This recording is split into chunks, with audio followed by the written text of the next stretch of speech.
The moon bled that night, crimson light spilling over the palace spires of Silverthorn.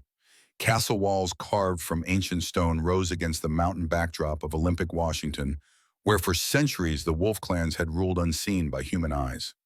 Tonight the fortress thrummed with tension, the air thick with the scent of cedar smoke and something darker anticipation. Aria felt the bite of iron against her wrists as the guards dragged her through marble corridors. Her bare feet scraped against cold stone, each step marked by the soft clink of chains. 25 years of life had not prepared her for this moment facing the Alpha King, whose name was whispered with both reverence and terror throughout the territories. The great doors of the throne hall opened, and light blinded her. Hundreds watched in silence.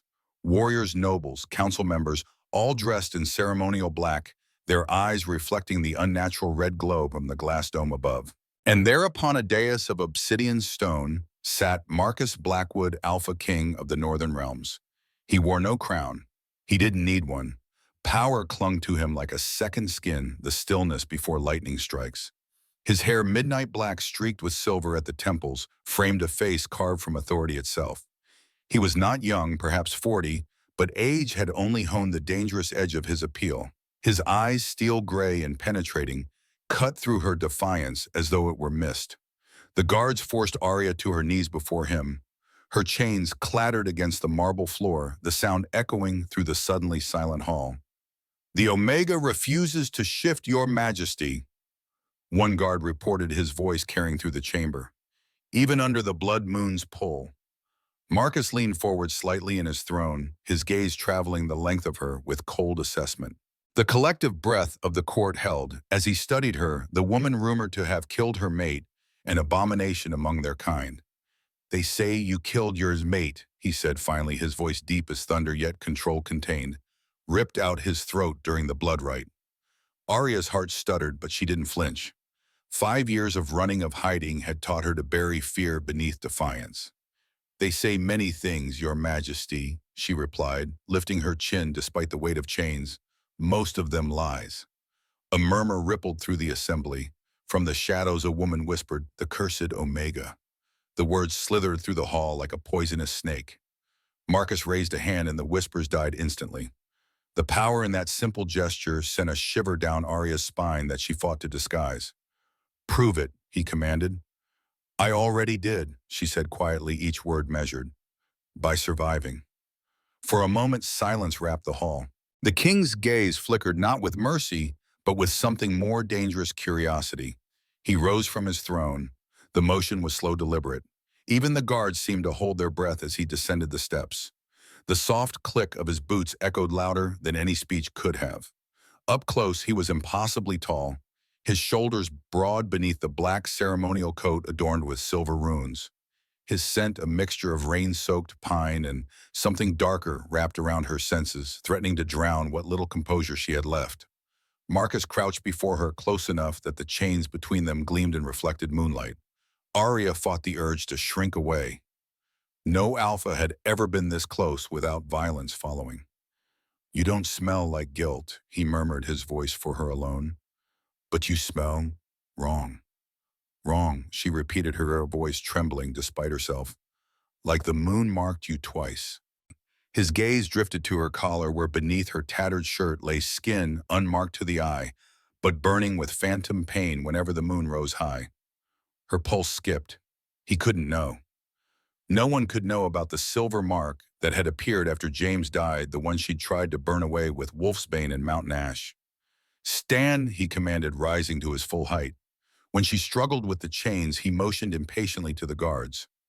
"Remove them." The court gasped in collective shock. "Your Majesty," the captain began. "Now." The iron fell away, leaving red welts across her skin that began to heal instantly, too quickly for a normal Omega. Marcus noticed his eyes narrowing slightly. "Bring her closer to the light," he ordered. 2 guards flanked her as she was led to stand directly beneath the dome's glow. The blood moon's light fell across her shoulder like a blade. For a heartbeat, nothing happened. Then the light flared. Silver fire ignited it along her collarbone, tracing a sigil that had no right to exist on her skin. The court gasped in collective shock and fear. "She bears the twin mark," someone cried. "It's impossible." Aria stood frozen, the burning sensation searing through her chest as the hidden mark revealed itself. Marcus stepped closer, his own hand rising unconsciously to his throat where beneath his high collar, a matching silver light began to seep through the fabric. "Leave us," he commanded, his voice vibrating through the hall. The captain hesitated. "Your Majesty," I said, "leave." Within seconds, the hall emptied, doors closing with an echoing finality. Silence descended, broken only by Aria's shallow breathing. Marcus circled her slowly, predator, assessing prey, yet his expression held something beyond calculation. Shock, perhaps even fear, quickly masked. "Who are you?" he asked, voice low and controlled. "The Omega you condemned," she replied bitterly. "Or didn't your seers tell you I'd crawl back from the ashes?" "My seers told me a different story."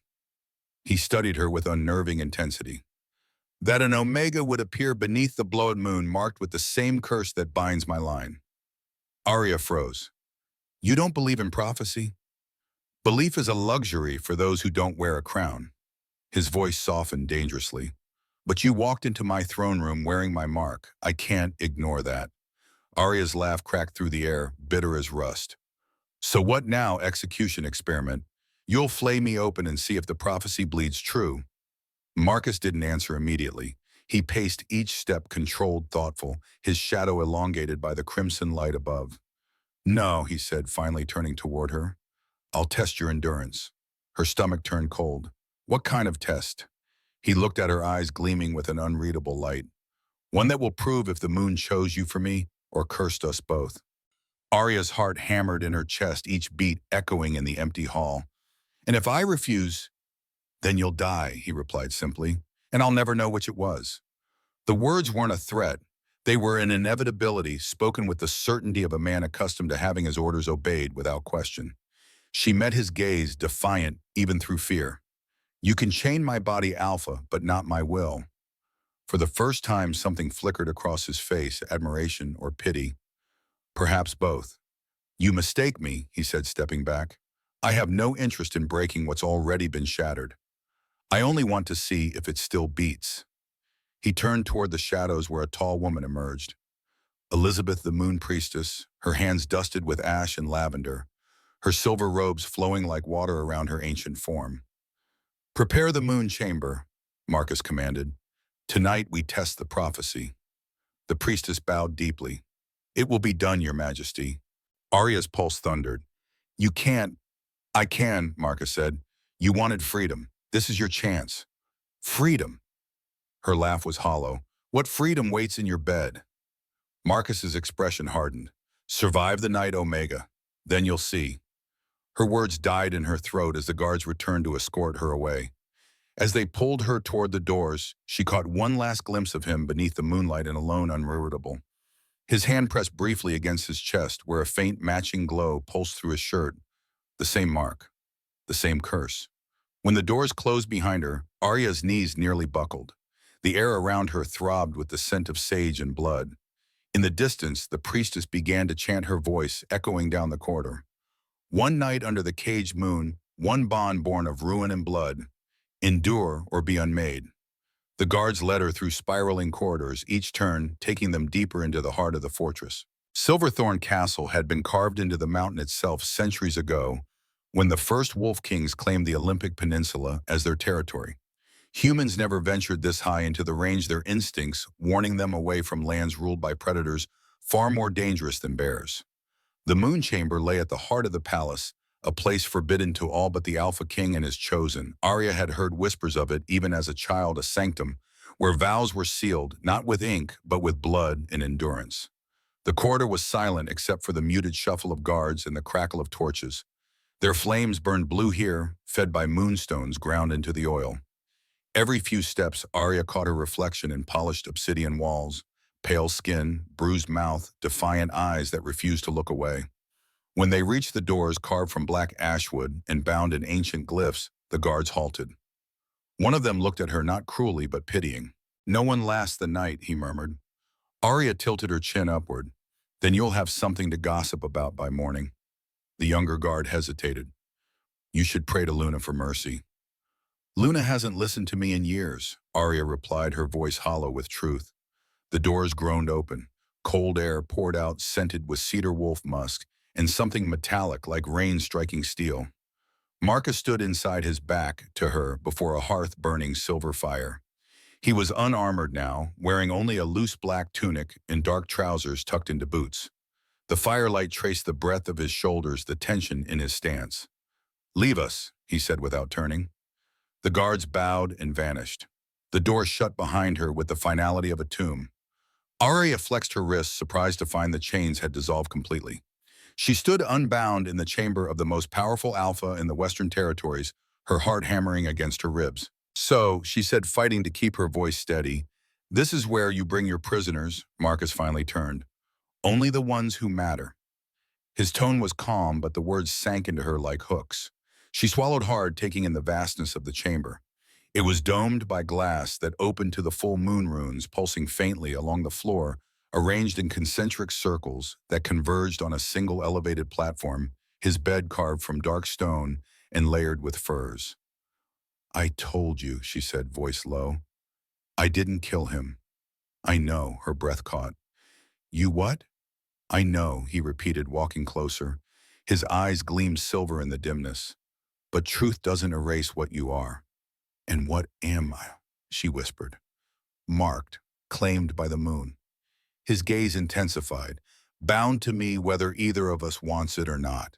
She forced a bitter smile. "And your solution is what locked me in your bed until the bond kills me." Marcus stopped inches away. The scent of him hit her again, rain after drought, smoke after storm power contained beneath skin. "You misunderstand. This is not punishment. It is a test." "You keep saying that." Aria folded her arms, feigning nonchalance even as her pulse pounded. "Let me guess. If I survive, I go free." He inclined his head. "At dawn, if you're still breathing, you'll walk out of this palace untouched." "And if I'm not," she held his gaze. He didn't answer. Her heart thudded once loud, echoing final. "Then we have a bargain." Marcus's gaze lingered on her face as though searching for weakness. "You're not afraid." "I'm terrified," she said plainly, "but I'm tired of being afraid for the wrong reasons." Something flickered in his expression, a crack in the mask. Then he gestured toward a low marble basin near the hearth. "Wash. The priestess will anoint you with lunar balm." Aria approached the basin warily. The water shimmered faintly, infused with powdered moonstone and crushed valerian. Herbal magic meant to soothe the wolf and bare the soul. She dipped her fingers in. It burned cold as frostbite. Behind her, Marcus spoke softly. "The mark binds body and soul. If either rejects the other, the curse consumes both. That's what this night decides." She looked over her shoulder. "You think I'll accept you?" "No," he said. "I think you'll fight. That's the point." The priestess entered, then silent as mist, carrying a bowl of silver paste. She brushed it over Aria's wrist, throat, and the mark that pulsed faintly beneath her collarbone. Wherever it touched, the air shimmered like heat rising off stone. Marcus dismissed the priestess with a nod. They were alone again. Aria turned to face him fully. "What happens now?" "Now," he said, "you endure." He reached for a small dagger at his belt, its blade etched with runes. The sight made her breath stutter, but he didn't raise it against her. Instead, he drew it across his own palm. Blood welled dark and slow. "Your hand," he ordered. She hesitated. "So this is the part where I swear obedience." "No," his voice deepened. "This is where you swear defiance." Something in his tone, low, almost reverent, unnerved her more than any threat could have. Slowly she extended her hand. He grasped it, pressing his bleeding palm to hers. The runes on the floor ignited in a spiral of white flame. The chamber thrummed with energy, the glass dome above vibrating with the pull of the moon. Aria gasped as heat shot up her arms, searing her veins, branding the mark beneath her skin. She tried to pull away, but his grip held firm. "Let go," she demanded, panic rising. "Endure it," Marcus commanded, voice rough now. "It won't last." Her knees buckled. She fell forward, catching herself against his chest. The scent of his cedar blow power filled her lungs until she could hardly breathe. The pain turned electric, then molten, then something else entirely, a pulse deep and synchronized. When she opened her eyes, his were inches from hers. Both of their marks glowed, intertwined patterns of light racing across their skin. "What is this?" she whispered. "The bond acknowledging itself," Marcus said quietly. "The moon's will not mine." Aria pushed away, shaking. No, you don't get to claim me. He didn't fight her retreat, but his eyes followed her with burning intensity. Then you'd better learn to control it, because right now the mark binds us both. If one dies, the other does too. Aria's world tilted. You're lying. I wish I were. Silence settled thick and suffocating. She could still feel his warmth where his hand had gripped hers, the echo of his heartbeat still pounding inside her chest. Marcus turned away, fists clenched. You think I wanted this? His voice was barely controlled. You think I'd choose you, an Omega cursed and hunted, when I could have any noble's daughter? Then why are you trembling? She asked softly. He froze. Aria took a slow step forward, defiance flickering through her fear. You smell of control, Marcus, of discipline. But your wolf, he's shaking. The air crackled. For a heartbeat, the alpha mask slipped. Beneath it, she saw the truth, not power, but panic. Marcus exhaled shakily. You don't understand what this means. The moon gave us a choice once. It won't again. Aria's mark pulsed brighter, searing through the collar of her shirt. Then maybe it's time someone defied your moon. He turned sharply. Don't test her. I already have. She bared her throat, showing the mark fully as it flared like liquid silver. I've lived with her punishment for years. What's one more night? Marcus's expression was unreadable when anger or something darker intertwined. Careful, Aria, he said softly. When you speak like that, even the gods listen. I hope they choke on every word. A long silence followed. Only the crackle of fire dared to exist between them. Then Marcus said, Rest. At moonrise the chamber seals until dawn. You and I are bound within it. Aria stared at the furs, at the golden light flickering across their folds. You expect me to sleep beside the man who chained me. I expect you to survive beside him. She hesitated, then crossed to the far side of the bed, keeping distance. Marcus removed his tunic, revealing scars like claw marks across his ribs. Old, deliberate, as if carved by ritual rather than battle. She caught herself staring before looking away. They marked the kings who failed, he said, noticing her glance. I earned mine long before you arrived. He lay back, one arm beneath his head, utterly at ease. Aria remained sitting, hands clasped, fighting the rising hum in her veins. Minutes or hours passed. Outside, the moon climbed higher, washing the chamber in silver. The runes brightened, forming a protective circle that sealed them in. The air grew heavy, alive with tension and scent and power. Aria's wolf stirred restlessly beneath her skin, sensing its counterpart in the man beside her. Marcus's voice came low in the dark. Does the bond frighten you? What frightens Mpo, she murmured, is how little it cares for what I want. He turned his head toward her. It never does, but sometimes it gives us what we need. His gaze lingered, unreadable. She looked away, whispering more to herself than him. Need is just another word for weakness. Or survival, he said softly.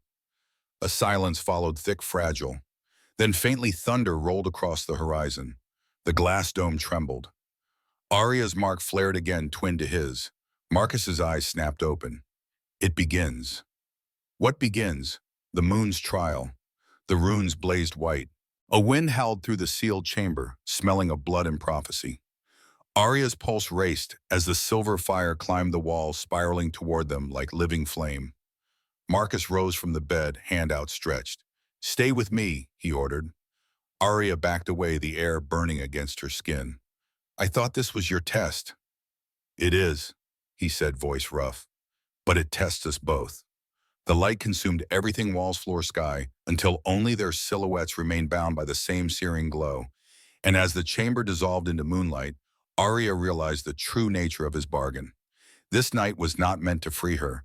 It was meant to decide if she was strong enough to survive him. The world returned in fragments, light-sent heartbeat. Aria woke on a bed of black furs, her pulse thrumming against the quiet hum of runes. The moon chamber was gone or changed. This place was warmer, alive with the sound of magic breathing. The walls shimmered, faintly carved with sigils that pulsed in rhythm with her heart. Marcus's private quarters. The memory of silver light and burning skin flashed behind her eyes. Her throat tightened. She pushed herself upright, clutching the furs to her chest, and scanned the room. A great window arched open to the mountain beyond, where dawn spilled gold over snow-dusted peaks. Beneath that calm horizon, the entire kingdom stretched a sprawl of stone and mist ringed by dark forests. Somewhere below, a wolf howled, once low, mournful. Then another answered. Aria's wolf stirred inside her like a creature waking after years of silence. The sensation made her gasp. Her palms pressed to her ribs, trying to quiet it. But the more she fought, the louder it grew, until she realized the sound wasn't inside her at all. It came from him. Marcus stood near the hearth, half in shadow. His tunic was gone, leaving his shoulders bare, marked with faint glowing lines that looked almost alive. They traced across his skin like lunar veins pulsing gently with the same rhythm as the sigils on the wall. He was studying her not with lust, not even curiosity, but something more dangerous: recognition. "You're awake," he said. His voice carried that rough gravity again, like thunder wrapped in silk. Aria's throat felt scraped raw. "Where am I?" "In my quarters," Marcus replied simply. "You collapsed during the trial." The chamber responded. "The magic obeys the bond. It brought you here." She shook her head, standing carefully. Her bare feet sank into the thick pelts. "Then unbind it. I want out." Marcus's gaze followed her movements, slow and deliberate. "It doesn't work that way." He took a step forward. Aria instinctively backed away. Every motion he made seemed calculated, as though he studied the way her body reacted. The scent of him filled the room, sharp cedar, rain-soaked earth. Something darker beneath it.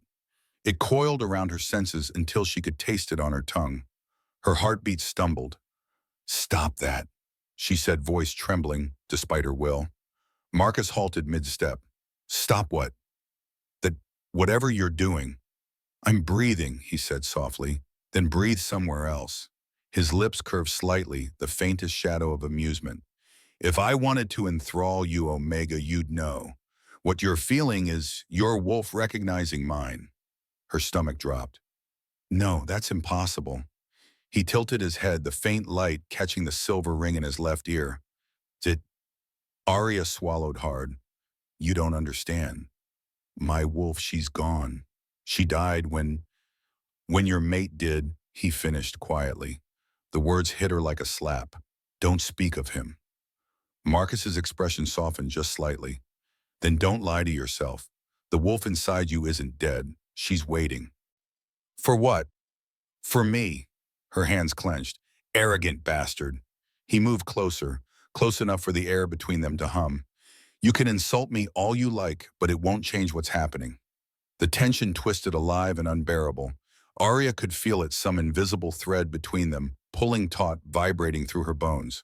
Her wolf, dormant for years, rose like a tide drawn to him against her will. "Why are you doing this?" she whispered. "I'm not," Marcus said. "The moon is." He walked past her, then toward the balcony. His movements were unhurried, graceful for a man of his size. "Come," he said over his shoulder. "You need to see something." She hesitated. The bond thrummed again, an unspoken command laced with promise. Against every instinct screaming to stay back, she followed. The balcony doors opened on a flood of light. The scent of frost and pine hit her lungs. Below them, the world glistened, wolf banners fluttering from the palace towers, the river cutting silver through the valley. Signs of his dominion, his power stretched as far as she could see. Marcus rested his hands on the railing. "Every alpha in the north bends knee to me. Everyone except you." Aria met his gaze. "I'm not yours. You carry my mark." "I didn't choose it." He turned to her fully. "Neither did I, but I don't deny what I am." The words brushed something deep in her. Anger, defiance, longing, all twisted together. She stepped closer, fire rising in her chest. "You think I wanted this, to be dragged in chains, cursed by your gods, bound to a man who thinks power makes him right?" Marcus's eyes darkened, but he didn't raise his voice. "You think power is the same as choice?" Her breath hitched.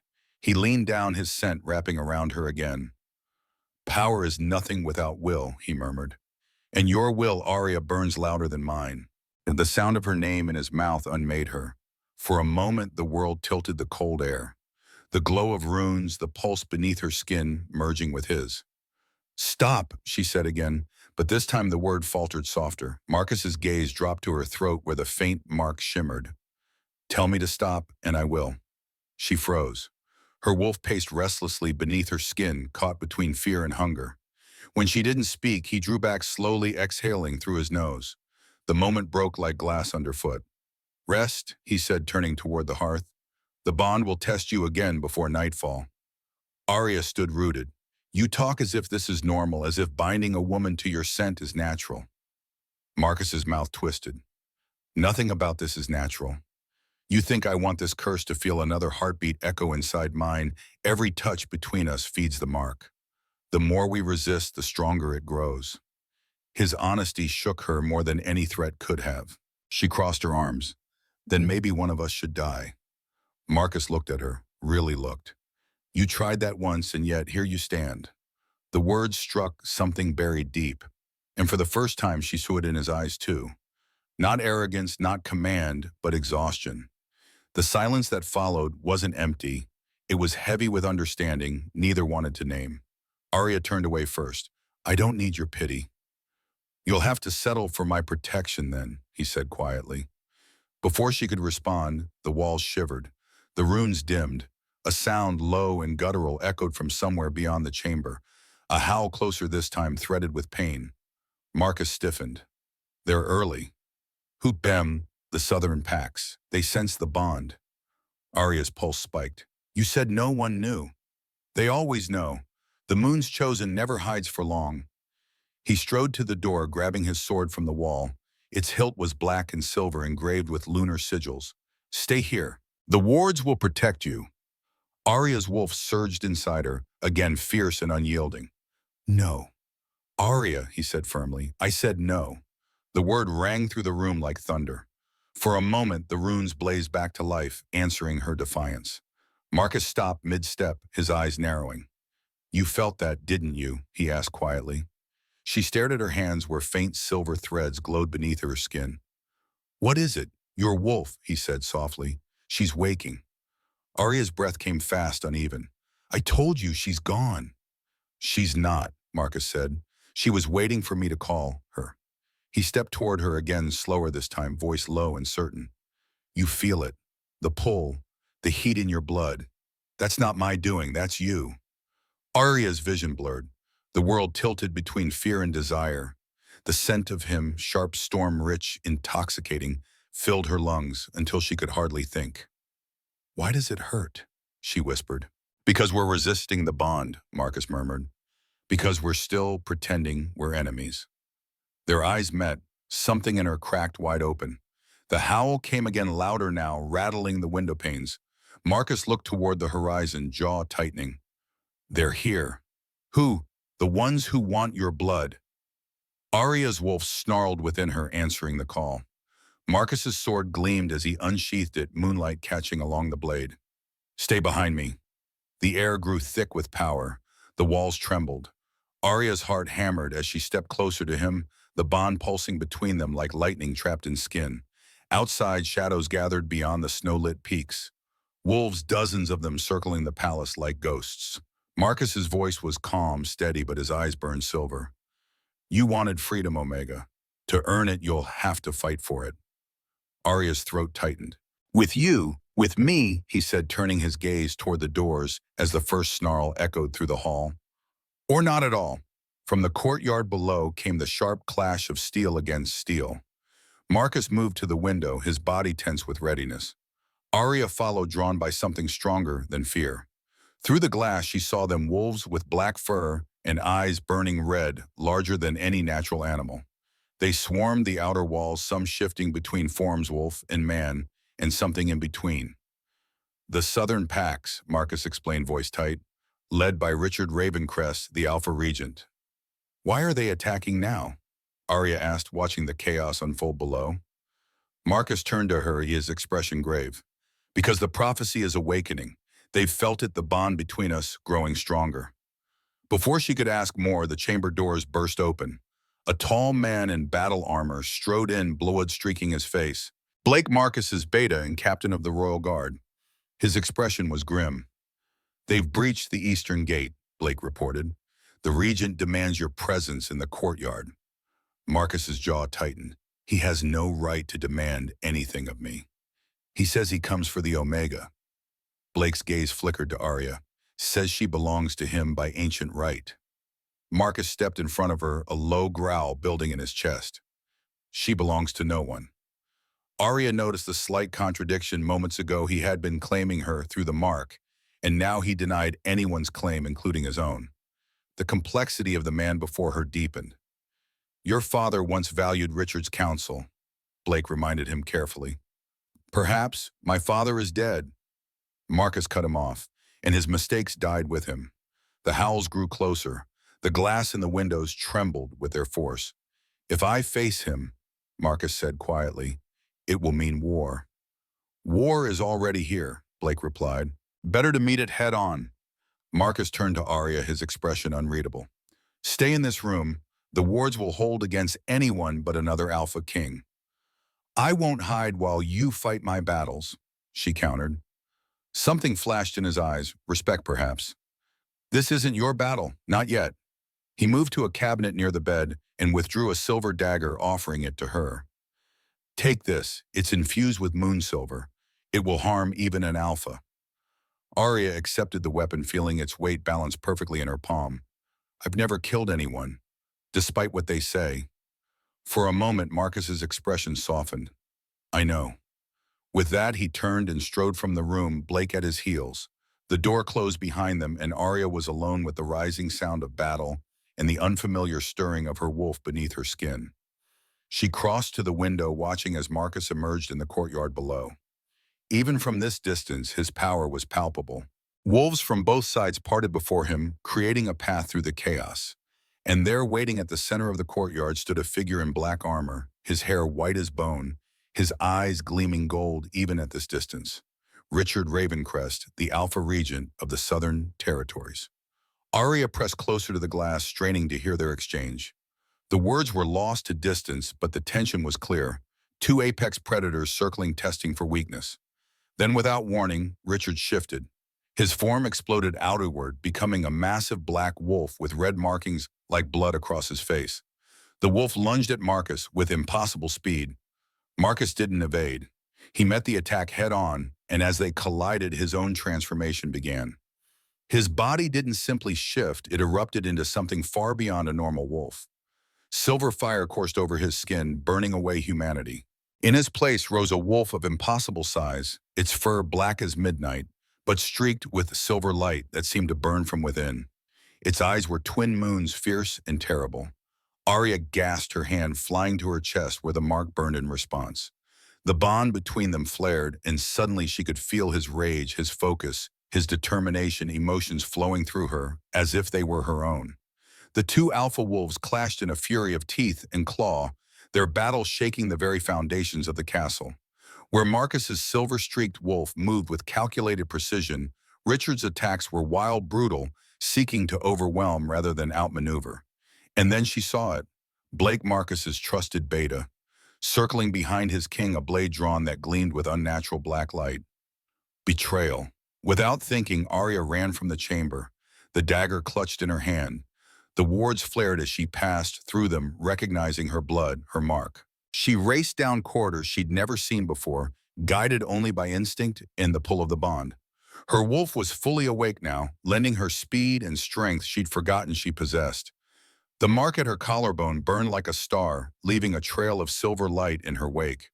She burst into the courtyard, just as Blake raised his blade above Marcus's exposed flank. The Alpha King was locked in combat with Richard, unaware of the threat behind him. Marcus, she screamed, the name tearing from her throat. He couldn't turn, couldn't break away from Richard's jaws at his throat. Blake's blade began its downward arc. Aria threw herself forward, her body moving faster than thought. The silver dagger in her hand intercepted Blake's blade sparks, erupting where the metals clashed. The impact sent shockwaves up her arm, but her grip held firm. Blake's eyes widened in shock, then narrowed in fury. This isn't your fight, Omega. You made it mine, she snarled, surprised by the power in her own voice. Behind them, Marcus gained advantage over Richard, throwing the black wolf across the courtyard with tremendous force. He turned still in wolf form to see Aria facing off against his beta. Understanding dawned in those silver eyes, betrayal, rage, and something deeper concern for her. Blake lunged at Aria again, but this time she was ready. Her wool guided her movements, lending her grace she'd never known. She ducked beneath his swing, coming up behind him with inhuman speed. "I didn't kill my mate," she hisses near his ear. "But I might make an exception for traitors." Before Blake could respond, Marcus was there. He'd shifted back to human form, naked power radiating from his skin, his eyes still glowing with lunar light. With one hand, he lifted Blake by the throat. "Why?" The word contained oceans of betrayal. Blake struggled, his feet dangling above the ground. "The Regent promised freedom from the curse." Marcus's expression hardened. "There is no freedom, only balance." He threw Blake to the ground. "Take him to the dungeons. His fate will be decided at dawn." Guards who had remained loyal surged forward, securing the traitor. Around them, the battle had stilled. Richard's forces had retreated to the edge of the courtyard waiting. The regent himself stood once more in human form, blood dripping from wounds that refused to heal, wounds inflicted by an Alpha King. "The Omega intervened," Richard called, his voice carrying across the sudden silence. "She chose a side." Marcus stepped forward, placing himself between Aria and the regent's gaze. "She chose nothing. She defended herself against a traitor." Richard smiled, cold and calculating. "The prophecy speaks of choice, Marcus. When the cursed Omega chooses the Alpha King freely, the balance will be restored. She has just chosen." Aria felt blood drain from her face. "What prophecy?" Richard's golden eyes locked on her. "You don't know. Your precious Alpha hasn't told you the full truth." "Enough," Marcus growled, but the damage was done. Aria stepped around him, facing Richard directly. "Tell me." The regent's smile widened. "The mark you bear was never meant for you, little wolf. It was meant for your bloodline, just as his was meant for his. Generations ago, our kinds were one. Then the first Alpha King tore us apart, claiming dominion over all.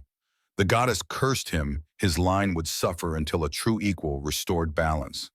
"And you think I'm this equal?" Aria asked, disbelief evident in her tone. "No," Richard said. "I think you're the vessel. The mark seeks balance through union. Once you and Marcus complete the bond, its power will be unstoppable, invulnerable." Marcus moved forward, his voice deadly quiet. "Is that what you want, Richard? The power of the blood bond?" "I want what was promised to me," Richard snarled. "Your father swore me the throne if I helped him control the curse. Instead, he died and you took everything." The pieces clicked into place in Aria's mind. "You helped his father. With James."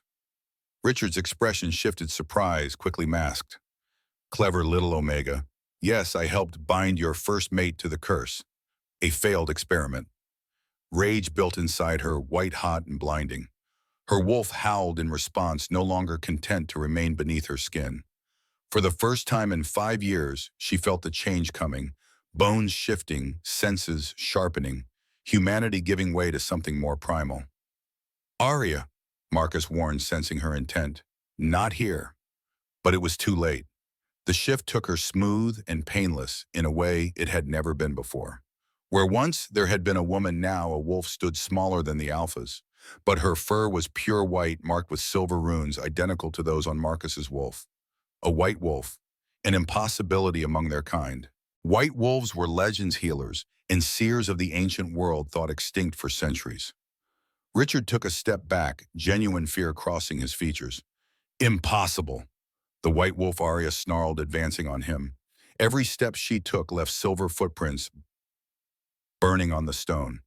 "The trial continues at moonrise," Richard declared, backing toward his forces. "This changes nothing. The prophecy must be fulfilled." With that, he signaled retreat. The southern wolves melted into the shadows, disappearing beyond the castle walls. Only when the last of them had vanished did Aria shift back, the transformation as effortless as breathing. She stood in the courtyard, her clothes in tatters from the change, her eyes still gleaming with silver fire. Marcus approached her slowly, reverence and caution mingled in his expression. "A white wolf," he said softly. "The moon has played us both for fools." Aria met his gaze, her voice steady despite the enormity of what had just occurred. "Tell me the truth, Marcus. All of it. What happens if we complete this bond?" He looked up at the sky, where the blood moon was beginning its descent, making way for dawn. When he looked back at her, his expression was stripped of pretense. "Either we become something new," he said quietly, "or we destroy everything." The first light of dawn spilled across the courtyard, bathing them both in gold. The battle was over, but Aria knew with bone-deep certainty that their war, had only just begun. The castle corridors fell silent in the aftermath of battle. Morning light streamed through stained glass windows, casting jeweled patterns across stone walls, still bearing the scars of combat. Marcus walked ahead of Aria, his shoulders tense beneath a fresh shirt, his steps measured and controlled. He had not spoken since they left the courtyard, where the blood of friend and foe still stained the ancient stones. Aria followed her mind, reeling from the revelations of the night.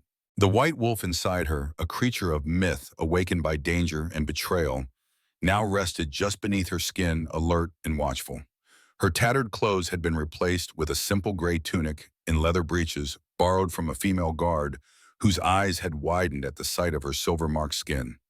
They reached the eastern wing of Silverthorn Castle, a section older than the rest where the walls were hewn directly from the mountain itself. Marcus paused before a set of heavy oak doors reinforced with silver bands. "The Royal Archives," he said, breaking his silence. "If answers exist, they'll be here." He pressed his palm against an engraved wolf's head at the center of the door. The silver bands glowed briefly, recognizing their master, and the doors swung inward with a groan of ancient hinges. The chamber beyond was vast, circular, with shelves reaching toward a domed ceiling painted with constellations. Books and scrolls filled every available space, some clearly ancient, others more recent additions. At the center stood a round table of polished obsidian, its surface inlaid with a map of the territories, the northern realms, under Marcus's rule in silver, the southern territories claimed by Richard in gold. "My ancestors have kept records since the first Alpha King claimed these lands," Marcus said, moving toward a section of particularly old volume bound in faded leather. "Every prophecy, every manifestation of the curse documented for generations." Aria approached the table, her fingers hovering above the map. "How long has your family ruled?" 300 years, Marcus replied without looking up from his search. "Since Alexander Blackwood united the scattered packs after the Great Divide." "The Great Divide," Marcus paused, finally turning to face her. "When our kind split into hierarchies, Alpha, Beta, Omega. Before that, legend says, we were all equal in strength, differing only in gifts."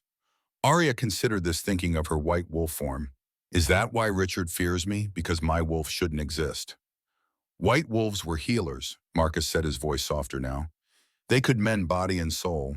The last one died over 2 centuries ago or so, our histories claim." He studied her with renewed intensity. "Your first mate, James, what pack did he belong to?" Aria's throat tightened at the mention of James. 5 years had passed, but the wound remained raw. "He led a small border pack near the Olympic coast, the Silverleaf clan." Marcus went still. Silverleaf was one of the original 13 packs before the divide, known for healing gifts. He moved closer, his scent pine and storm washing over her. "It wasn't random, Aria. None of this was." "What do you mean?" "My father claimed their territory 15 years ago. I never questioned why those lands held no strategic value." His expression darkened. "Now I understand. He was hunting bloodlines." Aria stepped away, needing distance from the intensity of his presence. "Tell me about the prophecy Richard mentioned." Marcus crossed to another shelf, retrieving a scroll encased in silver. He unrolled it carefully on the obsidian table, revealing text written in an ancient script Aria couldn't decipher. "This is the original prophecy transcribed by the first priestess of the Blood Moon." His finger traced the unfamiliar symbols. "When alpha blood runs unchecked, the moon shall mark the line with fire. Through generations they shall suffer power turning to pain until the twin-marked mate of equal strength chooses freely to bind. In their union balance returns, and the curse either ends or transforms." Aria studied the strange symbols, feeling an inexplicable familiarity with them. "And this is why your father targeted James's pack. He was hunting for this equal." Marcus's jaw tightened. "My father believed domination was the answer, not balance. He wanted to eliminate any bloodline that might produce the prophesied equal. But instead he created one." Aria said, the terrible truth dawning on her. "When James bit me, something transferred not just the curse, but the potential that had been in his bloodline. And now the mark recognizes you as my equal." Marcus concluded, his voice a mixture of awe and concern. A position no Omega has ever held. The implications hung between them, heavy with portent. Aria turned away, moving toward one of the narrow windows that overlooked the forested valley below. The morning light glinted off distant rivers and the glass-like surface of alpine lakes. Richard said if we complete the bond, its power will be unstoppable and vulnerable, she said after a moment. What did he mean? Marcus approached, stopping just behind her, close enough that she could feel his warmth but not touching. The blood bond exists in stages. We've experienced the first recognition. The mark acknowledges the potential between us.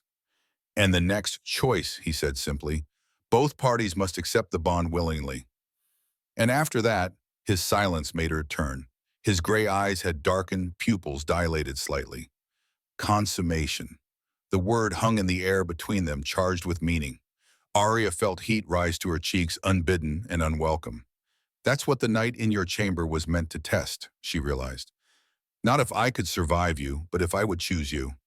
Yes. And what happens after consummation? Marcus looked away, his profile sharp against the morning light. The final stage is fusion. Our powers would merge, creating something greater than either alone. According to the prophecy, that's when the curse either ends completely or transforms into something new. And that's what Richard wants to prevent or control. He wants the power for himself, Marcus confirmed. If he kills one of us during the vulnerable period between consummation and fusion, he could potentially claim the bond's power. Aria processed this, her mind racing with implications. So we're both in danger until the bond either completes or breaks. Yes, Marcus turned to her fully, and that's why I offered you freedom at dawn. You deserve the choice, even if the prophecy demands otherwise.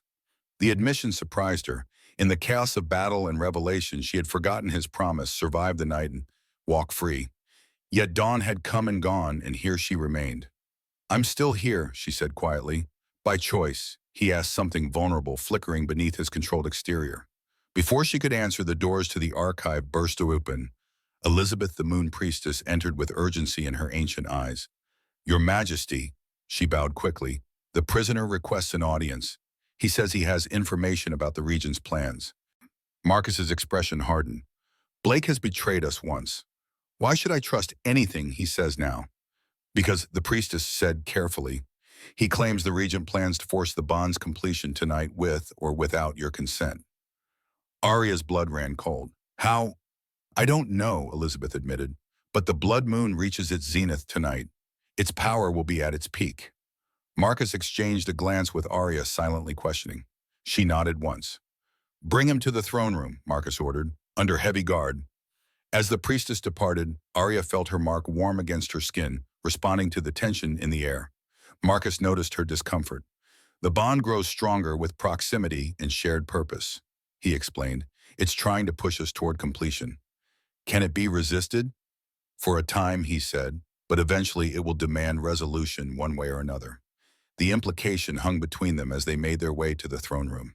Marcus had changed since their first encounter. The cold, imperious king still existed, but alongside him now stood a man grappling with centuries of deception and a destiny neither of them had chosen. The throne room was empty, save for a contingent of royal guards positioned at each entrance. Blake knelt at the center, hands bound with silver chains that glowed with runes similar to those in the moon chamber. His once proud posture was broken. His head bowed in shame or strategy. Aria couldn't tell which. Marcus took his place upon the obsidian throne, gesturing for Aria to stand beside him rather than below. The positioning was not lost on Blake, whose eyes widened slightly before returning to the floor. Speak, Marcus commanded, his voice echoing through the hall, and know that lies will cost you more than your rank. Blake lifted his head. Blood matted his hair where he'd been struck during his capture, but his eyes remained clear. The Regent plans to use the rite of forced ascension during tonight's blood moon. Marcus went rigid. That ritual was banned centuries ago. What is it? Aria asked, looking between them. A blood magic ritual, Marcus explained, disgust evident in his tone, used in ancient times to force mating bonds between incompatible pairs. It required the sacrifice of 13 wolves, one for each of the original packs. Horror washed through Aria, And Richard would do this. He's already begun, Blake confirmed. Since the last blood moon, he's been capturing wolves with bloodlines traced to the original 13. He has 12 already. The 13th, his eyes fixed on Aria, is to be you. That's why he retreated, Marcus realized. He needs her alive. Yes, Blake nodded. The ritual requires the willing sacrifice of 12 and the unwilling sacrifice of the 13th, the one who carries the bond, to be transferred. Aria's mind reeled. Transferred to whom? Blake's gaze shifted to Marcus. To himself. The Regent believes if he sacrifices you during the ritual, your connection to the mark will transfer Ginner to him. He would become the twin-marked mate in your place. Marcus rose from the throne, rage emanating from him in waves, and you helped him plan this atrocity. I didn't know the full extent, Blake insisted. He promised a way to free you from the curse to restore the natural order. I believed him. His voice broke. I served your father for 20 years. I watched the curse consume him, twist him into a monster. I couldn't bear to see the same happen to you. So you betrayed me instead. Marcus said, his voice dangerously quiet. I was wrong, Blake admitted, lowering his head again. When I saw her, he gestured toward Aria, shift into the white wolf. I knew the Regent had lied. This isn't about freeing anyone from a curse. It's about power. Silence fell over the throne room as Marcus considered his former beta's words.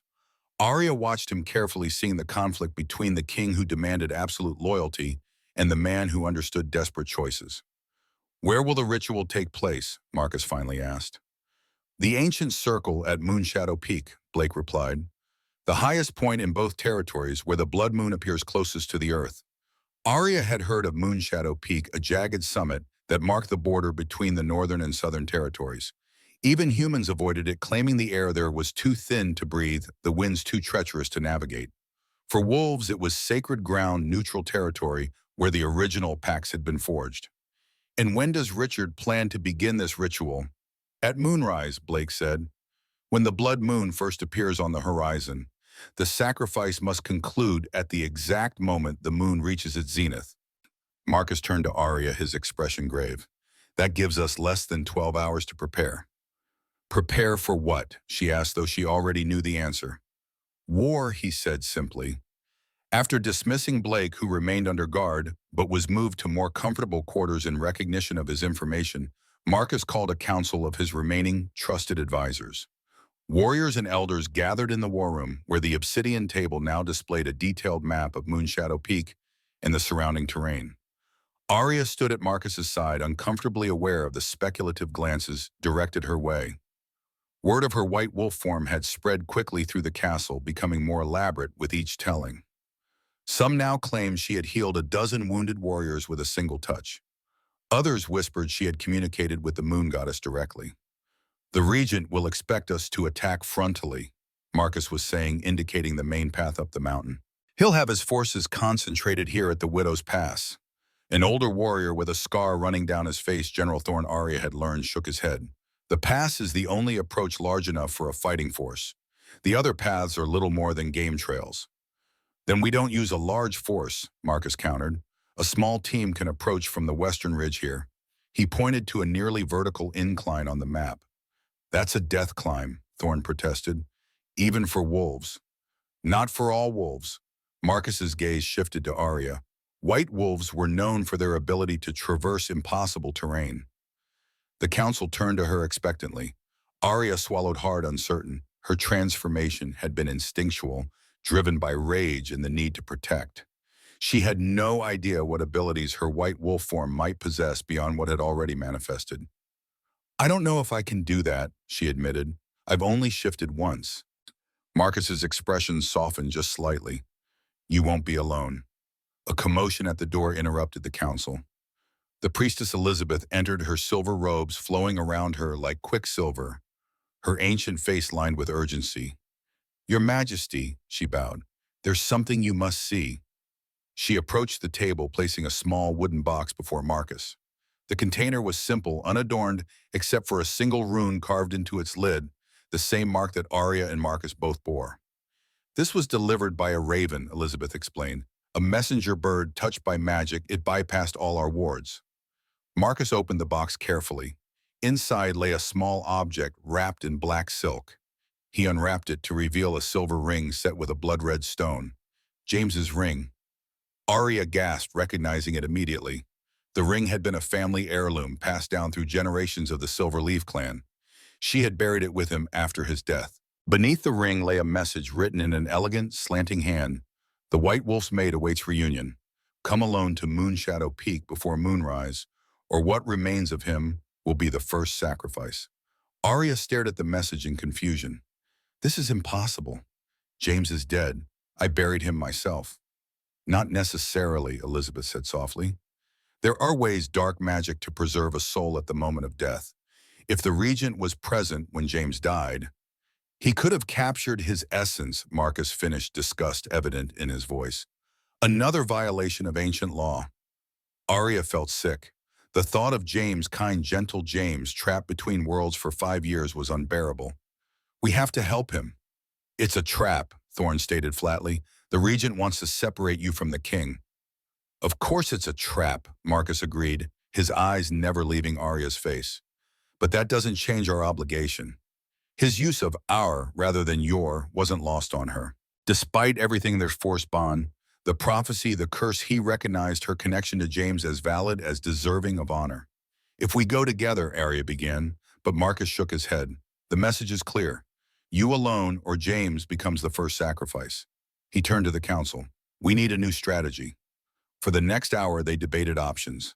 The general advocated for a full military response, overwhelm the mountain with superior numbers, despite the terrain disadvantage. Others suggested magical countermeasures, though none knew exactly how to combat a ritual as ancient and forbidden as the one Richard planned to perform. Throughout the discussion, Aria remained silent, her thoughts circling around James. The man she had loved, who had died in her arms, his eyes wild with a madness not his own. The curse had turned him feral in his final moments. Would his soul, if truly preserved, be similarly corrupted? There's another possibility, she finally said, interrupting a heated exchange between two advisors. The room fell silent, all eyes turning to her. What if I go as instructed, but not alone? Marcus frowned. The regent will sense any wolf who accompanies you. Not if they're part of me. She touched her mark, which had begun to glow faintly under the intensity of her emotions. The bond connects us. What if you could see, through my eyes, feel what I feel? Elizabeth stepped forward, interest kindling in her ancient eyes. The bond site ritual, it hasn't been performed in generations, but it's possible. What would it require, Marcus asked. Blood freely given from both parties, the priestess explained. And she hesitated, glancing between them. Physical connection during the initial bonding. Aria felt heat rise to her face. What kind of physical connection? Nothing as intimate as your thinking, Elizabeth said with a hint of amusement. Simply contact hand to hand would suffice, but the connection once established would be profound. More than sight and sensation would be shared. Thoughts, memories, emotions, all would flow between you. Marcus and Aria exchanged a glance, both recognizing the significance of such a step. This would accelerate the Pronbane far beyond its current state, pushing them closer to the consummation stage Richard sought to exploit. There must be another way, Thorne insisted. There isn't, Marcus said quietly. Not if we want to save James and stop the ritual. He turned to Aria. The choice must be yours. This bond has been forced upon you from the beginning. I won't take another step without your consent. The throne room had emptied, save for Marcus, Aria, and the priestess. Candles burned in silver holders, casting long shadows across the marble floor. Outside, afternoon light was fading as clouds gathered over the mountains, harbingers of the storm that always preceded a blood moon. Aria sat on the steps before the throne, turning James's ring in her fingers. The metal was cold, lifeless. Nothing remained of the man who had worn it. Yet Richard claimed his soul survived, trapped in some twilight existence between life and death. You loved him, Marcus said. It wasn't a question. Yes, she answered anyway. He was kind, gentle. Everything the regent is not. Marcus leaned against a pillar, giving her space both physically and emotionally. Tell me about him. The request surprised her. Alpha wolves were notoriously possessive, rarely tolerating even the mention of previous attachments. Yet Marcus seemed genuinely interested. He was a healer, she began. the best in the Silverleaf clan. He could ease pain with a touch, mend bones that others would have amputated. A sad smile touched her lips. He used to say his wolf was too gentle for this world. And you, what were you to the Silverleaf clan? An outsider, she admitted. My parents died when I was young. I wandered between territories until James found me, half-starved in the winter woods. He brought me home, taught me herbcraft, gave me a place to belong. Marcus considered this. When did you discover you were an Omega? During our mating ceremony, Aria said the memory still sharp despite the years. The elders said it was unprecedented, a healer mating with an Omega. Some called it sacrilege. But not James. No, she smiled softly. He said the moon knew what she was doing. A comfortable silence fell between them, broken only by the distant sound of preparations for war, metal being sharpened, orders given, wolves gathering. If we do this ritual, Aria finally said, you'll see everything. My memories, my thoughts. There will be no secrets between us. Yes, Marcus acknowledged. And you'll see mine, including the darkest parts of my reign decisions I've made that I'm not proud of. Are you afraid of what I'll think? He met her gaze directly. Yes. The simple admission, the vulnerability from a man who had shown only strength and control shifted something between them. Not forgiveness, not yet, but understanding. I'm afraid too, she confessed, not just of what you'll see, but of what might happen after. If this bond continues to grow, it will change us both, he finished her thought. The question is whether that change leads to freedom or another kind of prison. Elizabeth returned carrying a silver bowl and a ceremonial dagger. She had changed into formal robes of deep crimson, her white hair braided with moonstone beads. The preparations are complete, she announced. If you still wish to proceed. Aria stood, decision made. Yes, for James. Marcus straightened, his expression solemn. And for the future of our people. The priestess directed them to the center of the room where she had drawn a circle of silver powder on the marble floor. Within it, she had traced the same rune that marked their skin, the twin flames of the blood bond. Remove your outer garments, Elizabeth instructed. The mark must be visible. Aria hesitated only briefly before untying the laces of her borrowed tunic, letting it fall to her waist. The mark on her collarbone gleamed silver against her skin, pulsing in time with her heartbeat. Marcus removed his shirt entirely, revealing a torso mapped with battle scars. The matching mark at the base of his throat burned brighter in Aria's presence, responding to her proximity. Kneel facing each other, the priestess continued, hands clasped. They obeyed, knees touching within the silver circle, fingers interlacing. Aria's smaller hands disappeared within Marcus's larger ones, but the strength in her grip matched his, equal despite all differences. Elizabeth began to chant in the ancient language, her voice rising and falling like the tide. She took the ceremonial dagger and approached them. Blood freely given seals the bond sight, she said, switching to English. Speak your consent. I consent, Marcus said without hesitation. Aria met his gaze, seeing not the Alpha King who had terrified her upon their first meeting, but the man beneath complex burden, yet striving for something better than what he had inherited. I consent, she echoed. The priestess drew the blade across their palms, first Marcus's, then Aria's, before pressing their bleeding hands together. The silver powder ignited, racing around the circle in a ring of white fire. Look into each other's eyes, Elizabeth commanded. Let nothing break your gaze. Aria stared into Marcus's gray eyes, watching as silver light began to bleed into them, turning them luminous. She knew hers must appear the same to him, twin mirrors reflecting the power building between them. The world beyond their joined hands and locked gaze faded. The throne room, the priestess, the impending threat all receded as something new took its place. Images flashed through Aria's mind, memories not her own. A young boy hiding as his father raged. The same boy, older now, watching in horror as his father ordered his brother's execution for perceived weakness. A young man accepting a crown stained with his family's blood, vowing to be different, to break the cycle of cruelty. And woven through it all, loneliness. Bone-deep, soul-crushing isolation that came from bearing a burden no one else could understand. Simultaneously, Marcus received her memories, the orphaned child wandering alone through territories claimed by wolves who saw her as less than nothing.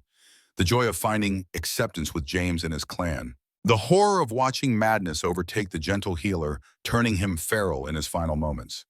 The 5 years of running, hiding, surviving on the edges of a society that would have executed her for the crime of outliving her mate.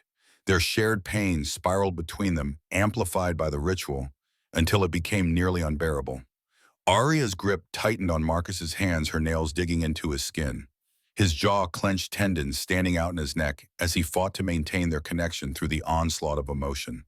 Then, just as suddenly as it had begun, the pain transformed. Where there had been isolation, connection bloomed.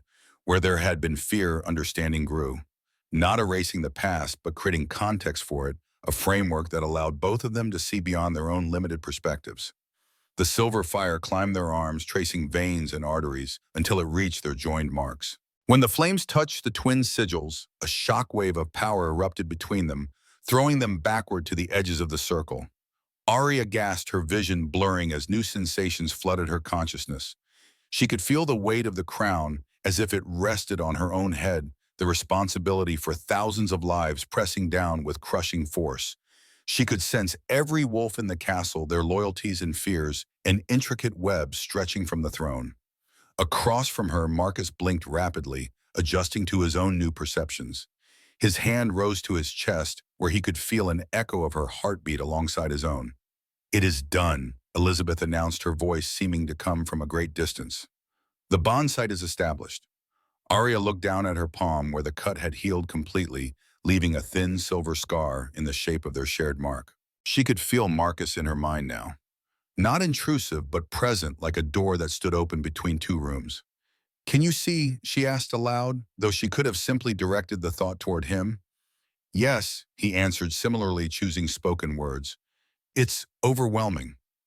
Elizabeth helped them to their feet. The ritual had taken more from them than anticipated. Both swayed slightly as they stood. "The connection will strengthen with time," the priestess explained. "For now, maintain physical distance when possible.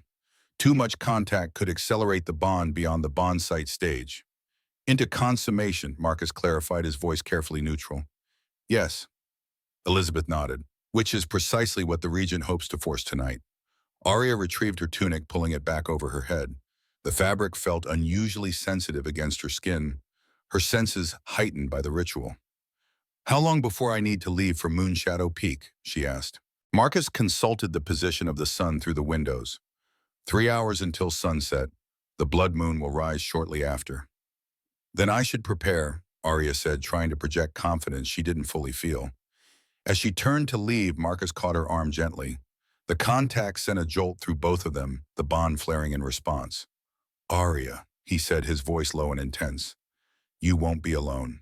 Whatever happens on that mountain, I'll be with you." She nodded, strangely comforted by the promise. Just yesterday, she had viewed him as her captor, a tyrant little different from his father. Now, having glimpsed the man beneath the crown, she found herself trusting him in ways that would have seemed impossible before. "I know," she replied simply. Outside, the gathering clouds had darkened to the color of bruised flesh, shot through with veins of crimson, the sky preparing for the blood moon's arrival. In 3 hours, Aria would face the regent armed with nothing but a dagger and the presence of Marcus in her mind. And somewhere on Moonshadow Peak, 13 souls awaited sacrifice, 12 willing, one trapped between worlds. James, who had loved her. James, whose death had set her on this path to a destiny neither of them could have imagined. Aria touched the mark at her collarbone, feeling it pulse in time with Marcus's heartbeat. The bond between them had begun as a curse forced upon them by prophecy and ancient magic. But standing at the threshold of war, she wondered if it might yet become something else entirely. Not a chain binding them to fate, but a weapon they could wield together against those who would use them both. Dusk settled over the mountains like a shroud. The fortress of Silverthorn stood silhouetted against gathering storm clouds, its towers reaching toward a sky stained with the first hints of crimson. Inside, preparations for war continued, warriors donning battle armor, weapons being blessed with ancient rites, strategies finalized in hushed tones. Aria stood alone on the eastern balcony, watching as shadows lengthened across the valley. She had changed into clothing better suited for the journey ahead. Sturdy leather pants, a fitted tunic reinforced with light armor, and boots designed for treacherous terrain. At her hip hung a silver dagger, its hilt wrapped in leather, worn smooth by generations of hands. It had belonged to James, another memento from a life now lost to her. She closed her eyes, reaching through the bond sight that connected her to Marcus. His presence registered immediately, a steady flame burning in the corner of her mind. She could sense his location within the castle feel, echoes of his determination and concern as he finalized the military response that would follow her solo approach. The door behind her opened. She didn't need to turn to know it was Elizabeth, the ancient priestess's scent of lavender and moonstone unmistakable. "It's nearly time," Elizabeth said, her voice gentle yet firm. Aria nodded, turning from the view. "Is there anything else I should know before I leave?" The priestess approached, carrying a small vial of liquid that glowed with an inner silver light. "Moon tears," she explained, "collected during the last eclipse. If Richard has truly preserved your mate's soul, this might help free him." "And if he hasn't?" Aria asked, accepting the vial and securing it inside a pouch at her belt. "Then it will reveal the deception," Elizabeth replied. "The moon does not suffer lies in her presence." The priestess hesitated, studying Aria with eyes that had witnessed centuries of wolf history. "The bond between you and Marcus has grown stronger than anticipated.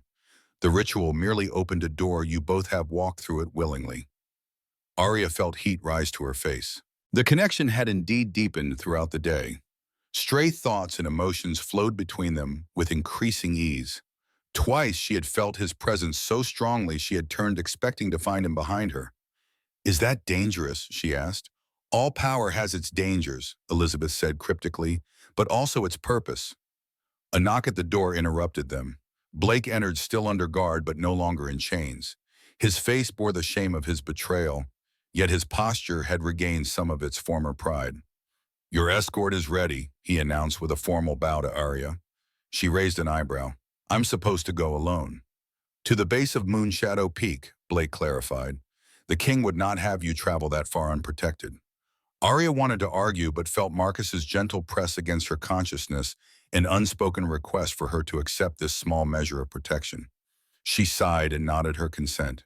As she followed Blake through the corridors, Aria felt Marcus approaching. Their bond intensified with proximity, and by the time he appeared at the intersection ahead, her skin was warm with awareness. He had dressed for battle-black armor, accented with silver, a sword at his hip, his bearing every inch the Alpha King. Yet when their eyes met, she saw the man beneath the warrior, the one whose thoughts now intertwined with hers. The guards and Blake respectfully stepped back, giving them a moment of privacy in the midst of preparation. "The eastern approach is clear," Marcus said, his voice controlled despite the emotions she could feel churning beneath his calm exterior. "General Thorne's forces will be positioned here." He projected a mental image of the terrain, ready to advance when you give the signal. "And how exactly do I signal?" Aria asked, adjusting the strap of the small pack she carried. "Through me." He tapped his temple.